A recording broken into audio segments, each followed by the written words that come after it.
Shalom friends, I'm so excited to introduce you to this video series on kosher speech.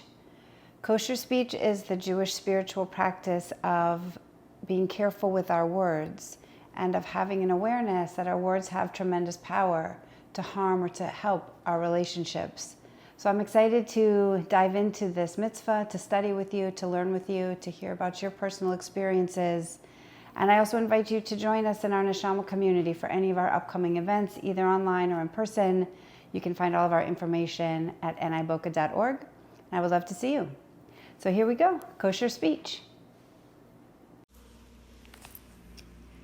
Kosher speech number 6. What in the world can we talk about? In our first lessons about kosher speech, we've explored what not to say. No gossip, no spreading rumors, no sharing details about others, even if it's true. It may seem like most of our daily conversations are either a waste of time or not kind enough to be considered kosher speech.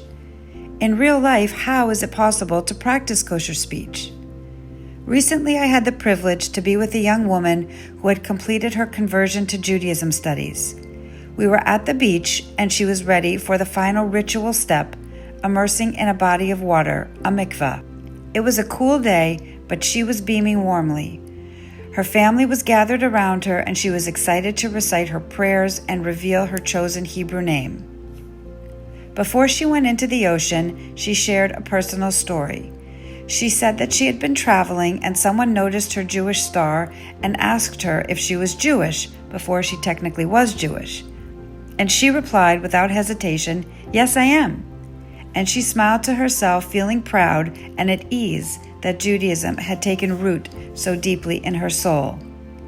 I was brought to tears by her words and the sentiment behind them, especially in these days where to be a Jew, publicly, away from home, can bring real danger. This almost Jewish woman couldn't hold back her pride at being Jewish. So I cried and I looked at her with awe. I'm blessed to witness many speeches at B'nai Mitzvah, weddings, funerals, and I see that those words can be especially meaningful. There is something undeniably powerful about saying words aloud in front of others to mark special occasions. Perhaps one of the ways we can determine what kosher speech is by considering the occasion. Imagine if every time we spoke, we were recorded. Imagine if every time we spoke, it was someone's special occasion.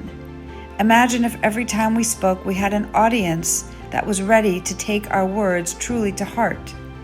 Kosher speech doesn't mean we abandon words as a vehicle for human connection, but it does mean that we treat speaking as if it's a special occasion.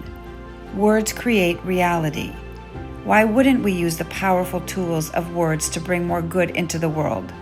We don't need to be afraid of speaking, but we do need to shift our thinking from using words as filler to using words as vehicles for good. Careful, loving, sincere words can be amazing gifts to share. I'm curious to hear if you've had any words recently that touched your soul. Is there an occasion coming up when you can pay extra attention to your words so that another feels your love and care for them? Kosher speech is an essential path to building closeness and connection with our friends and family. Thank you for learning about the mitzvah of kosher speech with me and for being part of our Neshama community.